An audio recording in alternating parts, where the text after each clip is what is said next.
Buenos dias, damas y caballeros. Dito tayo, of course, the man of the year, the man of the year. Si Congressman Ace Barber, siyempre chairman ng Quad Committee. Now, you have done a lot for the country, sir.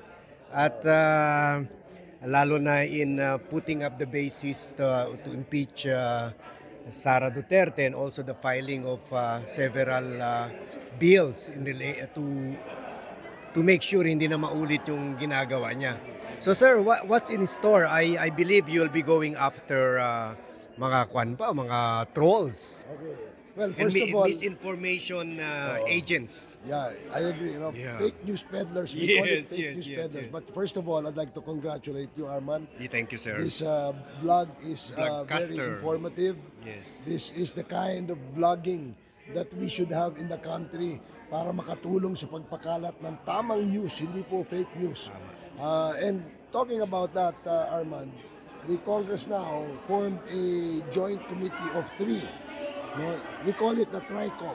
Tricom na naman, sir. Ha? And the Okay. TRICOM is tasked to conduct an inquiry in aid of legislation as to how we can come up with a policy framework on the use of digital space. Yun, There must be some sort of a policy, control, maybe code of conduct among practitioners para hindi po naaabuso at hindi po nagagamit sa hindi maganda ang vlogging.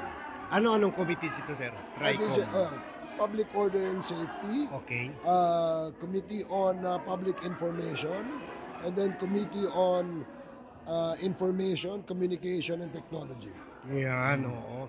So, Maganda ito, and I think this will help everybody. Marami po tayong kababayan na gumagamit ng social media, especially nagbablog, for business, Yes, for yes. personal, it's okay to express their personal opinion, especially kung political opinion.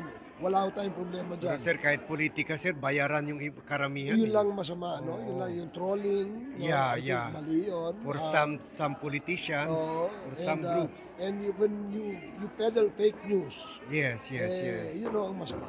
Yes. So, sir, pero marami na rin ginawa sila, Senator Grace po. Why do you think this one will succeed finally? Well, there's an existing law, no, that Congress passed in 2012. Cyber libel. In cyber libel, no? And I think there are things that we should revisit. No? Some provisions of the law must be revisited to make sure, no, na merong ma-instill na discipline. Correct. Doon sa mga gumagamit po ng social media. Kung hindi man from the government self-regulating, no? Oo. Like KBP, no? Parang Ganon, ganyan, no? parang Kasi ganon. like, if the traditional media, the print, Yes, the TV, and the radio are bound by Code of Ethics. the Code of Ethics and rules and regulations Yes. of the KBP, siguro dapat magkaroon tayo ng ganun sa social Or yung media. movies, mga MTRCB. Yung mga ganyan, di ba? Para lang magkaroon ng na hindi po nakakasakit. Yes. Physically, emotionally, or even psychologically. Kasi alam Tama, nyo, marami tama. po tayong kwento about cyberbullying. Yes. Maraming kababayan natin na naapektuhan emotionally and psychologically, which tends to harm themselves. No? Correct. Yun ang gusto natin tingnan. At guys, na-invite tayo ni our idol congressman. So pupunta tayo and we will give inputs. Yes, please. So no, we are one with you, sir, in this advocacy. Salamat. No? And it is about time someone should do this in in all seriousness. That's correct. Ito po ay para sa atin at Yes, para yes. sa mga susunod na henerasyon.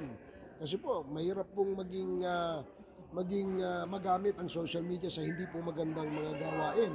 No? Especially yung makakaapekto sa pag-iisip at physical na katauhan ng bawat Pilipino. Okay, thank you very much, sir. Thank Well you, said. Alan. Thank See you. you in the hearing, sir. Okay, see you.